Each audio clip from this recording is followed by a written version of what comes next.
Hey everybody out there, this is Seto, and today for you guys I'm going to be profiling for you my Amazon deck. Now there are different ways you can play Amazons.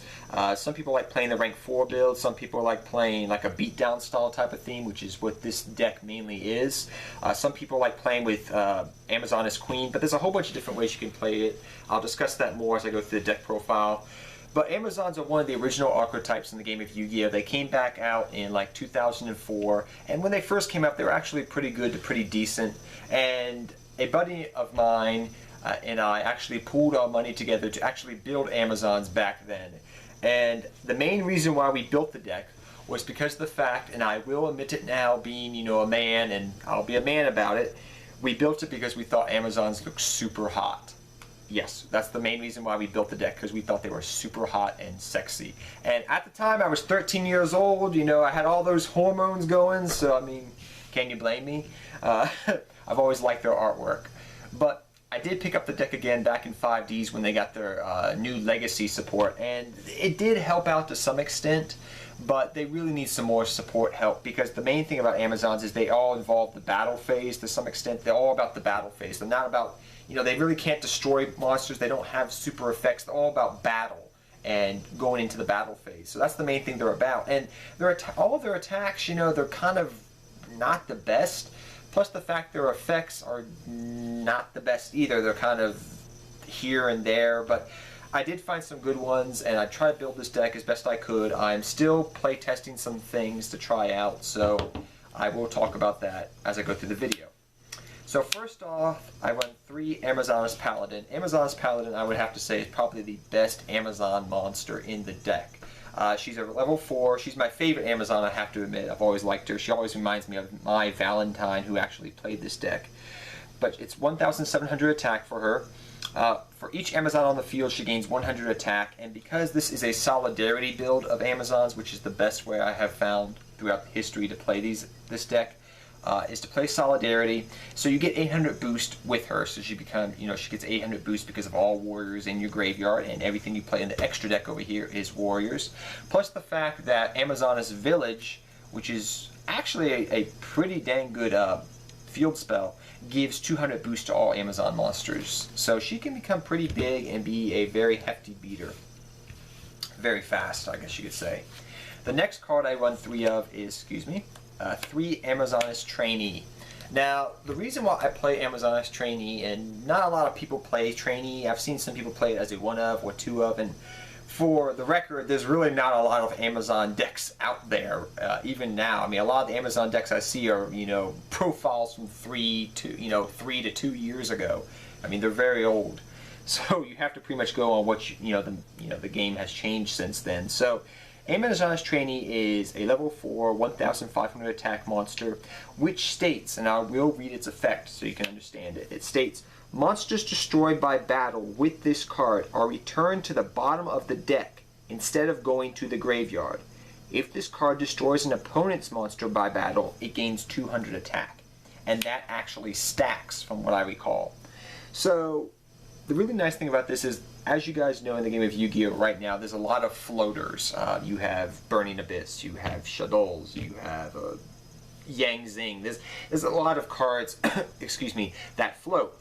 And because of the fact that you really can't destroy them by battle, and that's what Amazons are all about, that's where Amazoness Trainee comes in, because you boost her up with things like Solidarity and Amazoness Village, and she just becomes super big. She can run over these floater type monsters. They're not going to get their effects, they're going to get immediately sent back to the graveyard if you're attacking them.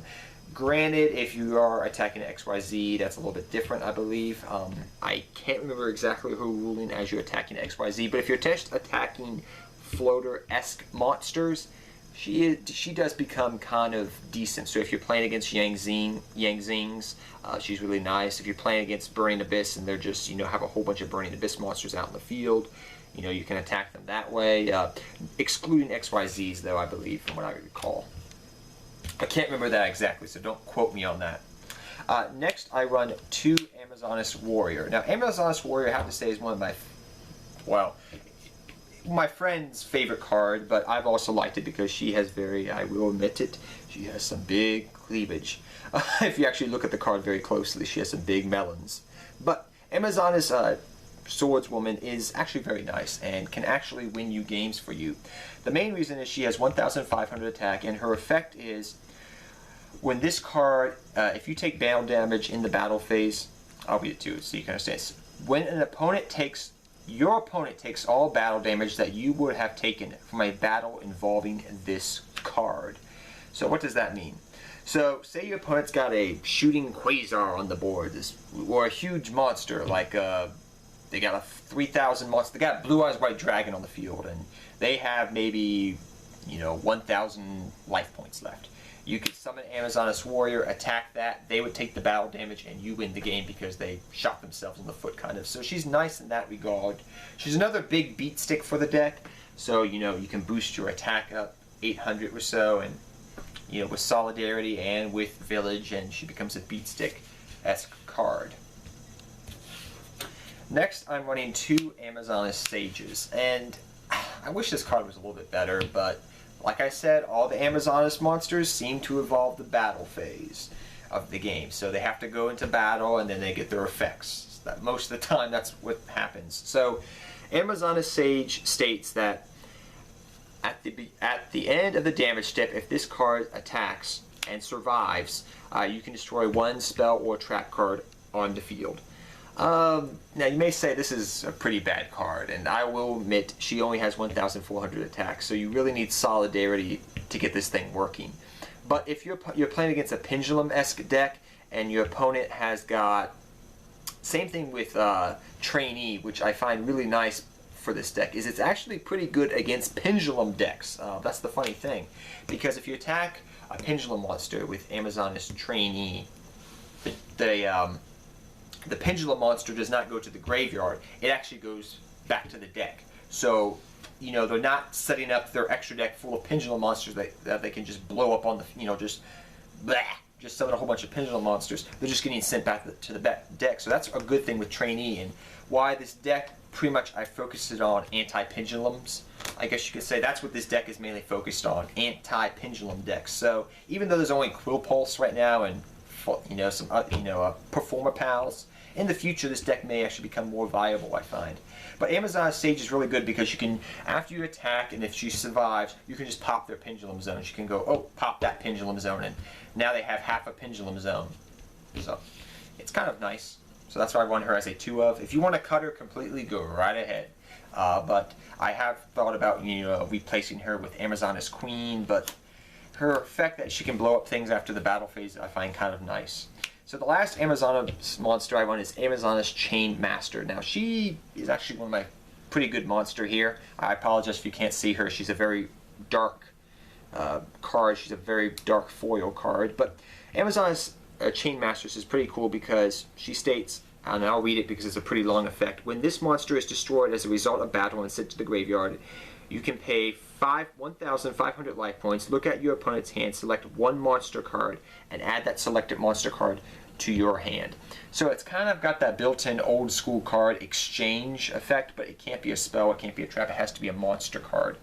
So you can just like say, oh, you got that in your hand, I want that, monster. If you're playing the mirror match, which I doubt you would be, but you can pick apart your opponent's hand by paying 1,500 life points. Now that's a hefty cost, but you do get the advantage of looking at their hand and picking a monster card out of their hand and taking it away from them. So that's where she comes in handy, I find, in some regards. Next I run 2 Blue Mountain Butterflies. Excuse me, let me say that again. Blue Mountain Butter Spy.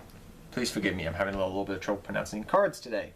But this card really helps with the Exceed engine of the deck. Because the fact that Rhoda's at 3, you can easily go for Warrior Exceeds, which really are very helpful with the deck. Really help the deck out, I guess you could say, overall. But it's really nice because you can easily search it out. You all have rank 4 Exceed, rank 4 Amazon, so you can easily go for an Exceed, normal summon, special summon, go for an Exceed. Go for Blade Armor Ninja when you have 2 Solidarities out in the field and just, get a free swing if you can. So I do like the Blue Mountain Butterfly as a 2 of. It helps with the Exceed variation of the deck, helping it go into the Exceed deck a lot more easier. And then lastly, the last monster I want is 1 Warrior excuse me, one Warrior Lady of the Wasteland. It's a floater card, so you can easily get your Amazons out of your deck that have 1,500 attack or less, which is pretty much everything except Amazon's Paladin over here. So I do like running as a floater. Next, I run for your spell cards. We run 3 Reinforcement of the Army. I wouldn't even play this deck if Reinforcement wasn't at 3, because the fact that this deck couldn't function properly.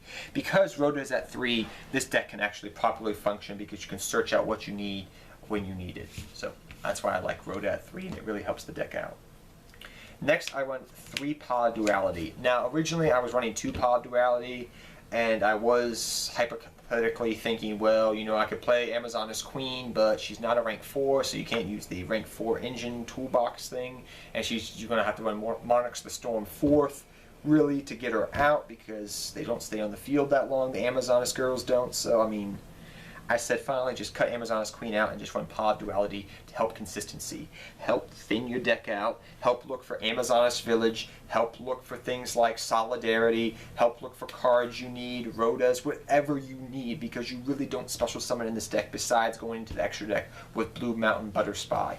So 3 of these because it adds consistency, and I definitely will say adding that 3rd Pod Duality really came in handy. So next we run 3 Solidarities in the deck. Solidarity is, I would have to admit, a necessary evil in this deck because of the fact that all their attacks are really not that big, and they need to they need to survive the battle phase to get their effects off for the most part. Like things like Amazoness Sage and Amazoness Trainee, and plus their attacks are really little. The 1,500 attack, that's, even in today's game, that's not a lot, but Solidarity really helps boost them up, and because Solidarity stacks really makes them really powerful because you can easily summon a level 4, you have 2 Solidarities out, and it's just a huge beat stick. Next, I run 2 Forbidden Lance because they really involve the battle phase. I want to protect them. Yes, if you're just normal summoning them at will, they're going to have low attack, but if you have a Solidarity out on board, which is very easy to go through this deck with all the searching and thinning out with Pod Dualities and Rhodas and things like that, you're thinning the deck out pretty good at a pretty good clip. So Lance can be used as an offensive and defensive. So if they're going to try one over your, before you have a Solidarity out and you just have a, Amazon out, you can use it to protect your Amazon from spells, traps, and from attacks. So I like it as a multi-versatile card. I was originally thinking of running MST, but I found that Lance did a better job actually at the end of the day. So next I run 1 Terraforming and 2 Amazoness Village. Terraforming just helps thin out the deck. Amazoness Village as a 2 of, because of the fact that field spell cards do stay on the field a lot longer. This card's really nice because if an Amazoness monster gets destroyed by battle, you can special summon out a Amazoness level 4 monster from your deck, I believe, if I remember correctly. Yes, special summon 1 Amazoness monster from your deck with the level less than or equal to. So because they're all level 4s, you can special summon another level 4. And Terraforming just helps thin out the deck to search the other one out. So thin. I was going to say run Upstart Goblin, but it's just too much. I would say you really need to, hit your opponent very quickly with this deck. You just need to gain a lot of advantage with big beat sticks and just win over your opponent. So next we run Regeki because it can clear the board and you can just attack with your big beaters. Soul Charge is really nice because it just helps you go into Exceeds and things of that nature, which are pretty decent.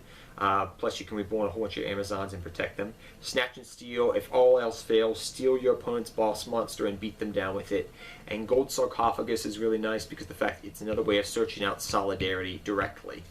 It may take a little while to get, into your hand and activate it, but it's another way of searching a card you definitely need to get to very fast. So next up we run 2 Dimensional Prisons because you really need to run a lot of good traps in this deck because of the fact of the Amazons all evolve the battle phase. They're a slow-esque deck, so 2D Prisons.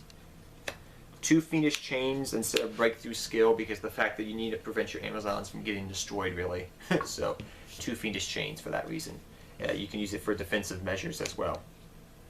1 Call of the Haunted, 1 Bottomless Trap Hole, 1 Compulse, and 1 Solemn Warning to ground things off. Call of the Haunted, just another way of bringing back a powerful Amazon monster if you have solidarities out on the field, and you can just attack with that big Amazon monster and just wreck your opponent to some extent, I guess you could say.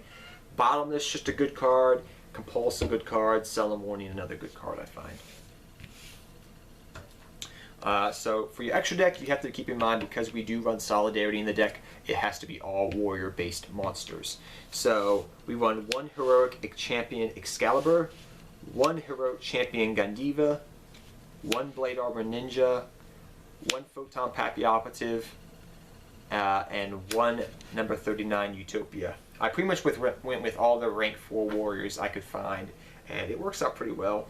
Heroic Champion can be an OTK tool if you have solidarities out in the field, or multiple solidarities, or FTK, I guess you could say. Heroic Champion Gandiva is actually an underrated card in my opinion for warrior decks.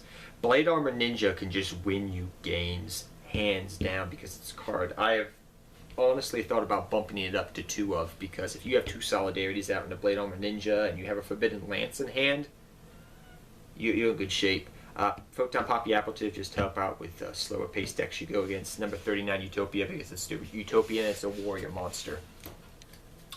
And then lastly, we run one Gagaga Cowboy and one Stella Knight Detaros, because he's level 3, and you will come into situations where you can go into Detaros, so I do like him though as a 1-of, because he's a warrior as well.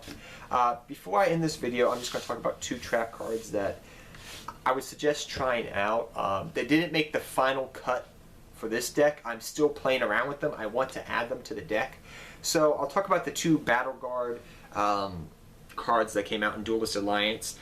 I've been playing around with Battle Guard Howling more than the other one. It's decent, it's good, but I just haven't found the room for it. I will admit, because the reason is I have thought about maybe cutting Amazon Sage out completely, but when I do that, then I wish I had another Amazon level 4 monster, and then I'm like, well, what other ones could I run? Well, their effects are a little bit less than happy, so Amazon Sage stays in the deck. Especially against Pendulum decks, it actually shines to some extent. It's an underrated card, sometimes I find, even though they get sent to the extra deck. But I do like it. I would suggest maybe trying out as a 1-of or 2-of, probably. And Amazon's Pawn, I mean, I like the card. It's decent, it's okay, but it's a trap card, and for that effect, it's slower. And it's nice because it states when you attack your opponents, if you attack with the Amazon and you destroy an opponent's monster, you can flip this up and special summon a level 4 Amazon monster from your deck or hand. It's okay, but it's a trap card, so it's slower, and I don't like it for that reason. And like I said before, the reason I didn't run Amazon is, Queen in the deck was for the fact of the matter is, I mean, she's okay, she's nice, I mean, all those beautiful things. Yes, Monarchs the Storm 4th is a card, but at the end of the day, I just found that she was Maso Menos. She just didn't make the cut. I found that the deck ran better as a rank 4 deck than with Amazon's Queen in it, because she doesn't have the greatest effect. She does protect them from battle, but she doesn't protect them from like targeting or card effects. I mean, maybe I'm being a little bit spoiled there, but in today's game, that's just not going to cut it, in my opinion. So, I hope you guys all enjoyed this Amazon's deck. I tried my best. I'm still trying things out. If you have any suggestions, feel free to tell me. I'm always open to suggestions on decks that I'm still working on, especially this one, because I'm still trying things out, swapping things out, but I just thought as a cool deck to show you guys something fresh, something you haven't seen probably ever, if ever. Amazons. Hot, beautiful Amazon women. So till next time, guys, take care, have fun dueling, good luck dueling, and I'll see you all next time. Seto Kaba, I'm out of here, guys.